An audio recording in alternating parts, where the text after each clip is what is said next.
কেউ কল করার জন্য ফোন চাইলে আমরা আগে প্রথম ভাবি যে ফোনটা দিব কি দিব না, কিন্তু আর টেনশন করে লাভ নাই। আপনি নির্দ্বিধায় ব্যবহার করতে দিতে পারবেন। এই চলে আসুন সেটিংটা আপনার অনার বা অ্যাকাউন্ট থাকবে, অ্যাকাউন্টে আপনি চাপ দিলেন, চাপ দেওয়ার পরে আপনি দেখতে পাবেন যেখানে মাল্টিপল অপশান আছে, ওই অপশানটা গিয়ে ক্লিক করার পরে সুইচ করবেন। সুইচ করার পরে গেস্ট প্রোফাইলে আপনি ক্লিক করবেন। কিছুক্ষণ পর মধ্যে দেখতে পাবেন আপনি ইয়েস অন অনার লেখা আছে, এখানে চাপ দিবেন, আপনার গেস্টে চলে এসছে।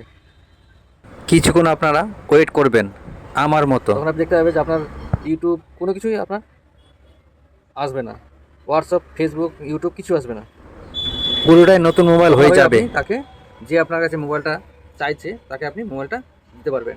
আর আবার নেওয়ার পরে আবার পুনরায় গিয়ে ইউজার বা অ্যাকাউন্ট ওখানে ক্লিক করে মাল্টিপল ইউজার লেখা আছে, ওখানে ক্লিক করবেন। করার পরে এখানে অনার বলে অপশন আছে একটা, এই যে অনার চাপ দেবেন, এই যে অনার ইয়েস করবেন। ইয়েস করার সাথে সাথে আপনার আবার পুনরায় আপনার নিজের প্রোফাইলে ঢুকিয়ে দেবে। এই যে দেখতে পাচ্ছেন আমার লকও চলে আসলো।